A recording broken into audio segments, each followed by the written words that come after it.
Hi friends, welcome to my YouTube channel back bench lab tech. ఈరోజు వీడియోలో ఏంటంటే microscope యొక్క పార్ట్స్ గురించి ఇన్ డీటెయిల్గా ఎక్స్ప్లెయిన్ చేస్తాను. ఫ్రెషర్స్ ఎవరైతే ఉన్నారో వాళ్ళు వీడియోని ఎక్కడ కూడా స్కిప్ చేయకుండా లాస్ట్ వరకు చూడండి. మైక్రోస్కోప్ యొక్క పార్ట్స్ మొత్తం మీకు అర్థమవుతాయి. ఫస్ట్ మైక్రోస్కోప్ ఎవరు ఇన్వెంట్ చేశారంటే జకారియస్ జాన్సన్ అనే ఒక పర్సన్ 1585లో ఇన్వెంట్ చేశాడు. అతను ఒక స్పెక్టికల్ మేకర్ అనమాట. ఇది వచ్చేసి దీన్ని మనము బైనాకులర్ మైక్రోస్కోప్ అంటాము, కంపౌండ్ మైక్రోస్కోప్ అంటాము, ఆర్ లైట్ ఎలక్ట్రిక్ మైక్రోస్కోప్ అంటాము. మెయిన్ థింగ్ ఈ మైక్రోస్కోప్ ఎందుకు యూజ్ చేస్తామంటే ఏవైతే మన కంటికి కనపడని మైక్రో ఆర్గానిజమ్స్ ఉంటాయో ఆ మైక్రో ఆర్గానిజమ్స్ని మనం చూడడానికే ఈ మైక్రోస్కోప్ అనేది యూజ్ చేస్తాము.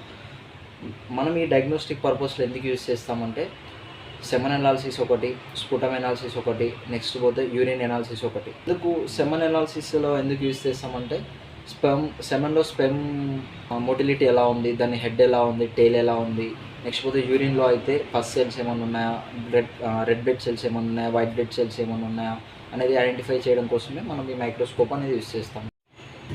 మెయిన్ థింగ్ మైక్రోస్కోప్ ఒక మార్ఫాలజీ ఏంటంటే సెల్స్ యొక్క డిఫరెంట్ కౌంట్ తెలుసుకోవడానికి కానీ, నెక్స్ట్ సెల్స్ యొక్క సైజ్ ఐడెంటిఫై చేయడానికి కానీ, దాని షేప్ ఐడెంటిఫై చేయడానికి కానీ, దాని కలర్ ఐడెంటిఫై చేయడానికి కానీ, మనము పాజిటివ్ ఆర్ నెగిటివ్ అనేది చూడడానికి మైక్రోస్కోప్ అనేది యూజ్ చేస్తాం అన్నమాట. మెయిన్ దీంట్లో వచ్చేసి ఫస్ట్ నేను ఒకసారి ఫస్ట్ పార్ట్స్ చెప్పేసి దాని తర్వాత పార్ట్స్ని ఎక్స్ప్లెయిన్ చేస్తాను.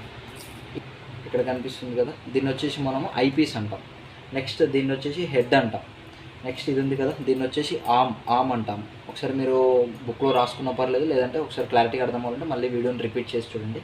ఇది వచ్చేసి ఆర్మ్ అంటాం, ఆర్మ్. నెక్స్ట్ ఇది వచ్చేసి నోస్ పీస్, దీన్ని నోస్ పీస్ అంటాం మనం. నెక్స్ట్ ఇది వచ్చేసి ఆబ్జెక్టివ్ లెన్సెస్ అనమాట. ఇవి 4 ఉన్నాయి కదా, ఇవి ఆబ్జెక్టివ్ లెన్సెస్. దీన్ని స్లైడ్ క్లిప్ అంటాం. నెక్స్ట్ వచ్చేసి ఈ బేస్ ఉంది కదా, ఇక్కడ ఇది కనిపిస్తుంది కదా, దీన్ని మెకానికల్ స్టేజ్ అంటాం మనం, మెకానికల్ స్టేజ్. ఇది వచ్చేసి కండెన్సర్ అనమాట. ఇక్కడ ఇలా ఇలా అంటే మూవ్ అవుతుంది కదా, ఇది వచ్చేసి కండెన్సర్. ఇది వచ్చేసి లైట్.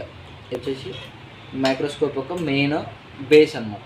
ఇవి పార్ట్స్ ఏమేమి పార్ట్స్ ఉన్నాయో ఎక్స్ప్లెయిన్ చేశాను కదా, ఇప్పుడు అవి పార్ట్స్ ఎలా అనేది చెప్తాను. దీన్ని మనం ఐపీస్ అంటామన్నాం కదా. ఐపీస్ ఎందుకనంటే మనం ఏదైతే మనం ఐస్కి దగ్గరగా మనం దీన్ని చూస్తున్నామో, ఇందులో మనకి ఏదైతే మనకు విజిబుల్ అవుతుందో మనం ఐ దగ్గరగా చూస్తున్నాం కాబట్టి దీన్ని మనం ఐపీస్ అన్నాం అనమాట. ఇది వచ్చేసి హెడ్. దీనికి ఐపీస్కి ఏదైతే ఉందో ఇది హెడ్ అనమాట. ఇది మనం హోల్డ్ చేసి పట్టుకుంటాం, మైక్రోస్కోప్ని ఇలా హోల్డ్ చేసి పట్టుకుంటాం కాబట్టి దీన్ని మనం ఆర్మ్ అన్నాం. నెక్స్ట్ ఇది వచ్చేసి నోస్ పీస్. ఇది ఏదైతే ఉన్నాయో ఇవి ఆబ్జెక్టివ్ లెన్సెస్ అంటాం అనమాట. ఇందులో 4 ఉంటాయి, ఇలా ఉన్నాయి కదా, ఇందులో 4 ఉంటాయి. ఈ 4లో ఏంటంటే ఫస్ట్ ఇక్కడ ఉంది కదా 4x10.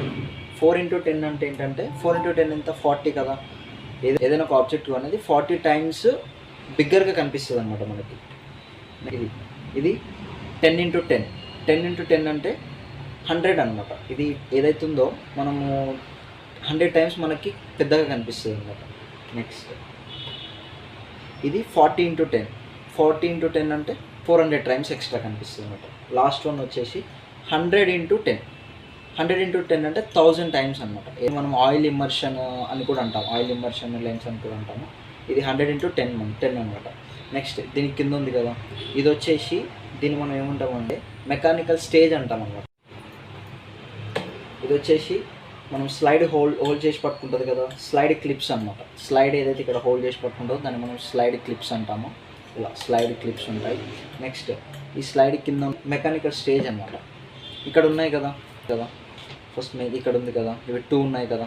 ఇదేంటంటే ఈ 2 ఎందుకు యూజ్ అవుతాయనంటే ఈ స్లైడ్ని అడ్జస్ట్మెంట్ అంట, ఫ్రంట్ బ్యాక్.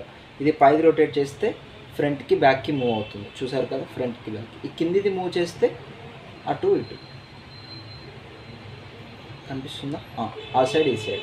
ఒకటేమో ఫ్రంట్కి బ్యాక్కి, ఒకటేమో సైడ్ వైడ్గా మూవ్ అవుతుంది అనమాట. అది దాని యూజ్ అనేది.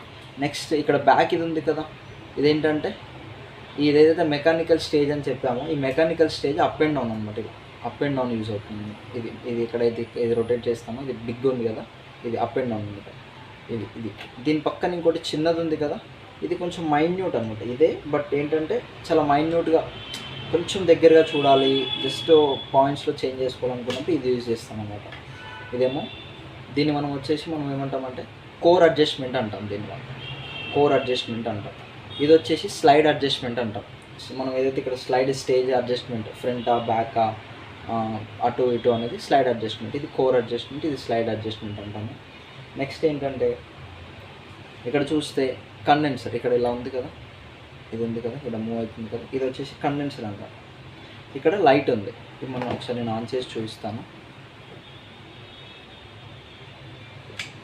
లైట్ ఆన్ అయింది కదా, ఇక్కడ చూడండి ఒకసారి లైట్ అనేది ఆన్ అయింది కదా. ఇప్పుడు మనం మైక్రోస్కోప్ అనేది ఆన్ చేసాం కదా, ఇక్కడ సైడ్లో కనిపిస్తుంది కదా, ఇదేంటంటే లైట్ అడ్జస్ట్మెంట్ అనమాట. లైట్ ఏదైతుందో దాన్ని మనము డల్గా కావాలా బ్రైట్గా కావాలనేది లైట్ అడ్జస్ట్మెంట్ అనమాట.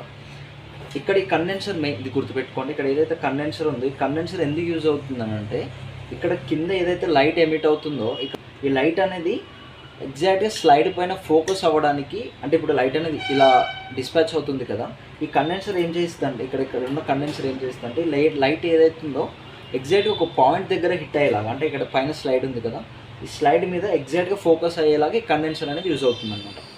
దాని యూజ్ అనేది అది. దీని లాస్ట్కి వచ్చేసి ఇది బేస్ అంటాం ఫ్రెండ్స్. అర్థమైంది కదా మైక్రోస్కోప్ యొక్క పార్ట్స్ అనేది అర్థమైంది కదా. నెక్స్ట్ వీడియోలో ఏంటంటే మైక్రోస్కోప్ ఎలా యూజ్ చేయాలి, ఇన్ కేస్ మనము యూరిన్ సెడిమెంట్ శాంపిల్ తీసుకున్నప్పుడు యూరిన్లో పస్ సెల్స్ కానీ ఆర్బీసీ కానీ డబ్ల్యూబీసీ కానీ ఎలా ఐడెంటిఫై చేయాలనేది నేను నెక్స్ట్ వీడియోలో ఎక్స్ప్లెయిన్ చేస్తాను.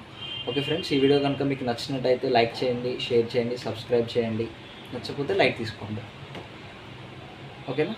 Thank you friends.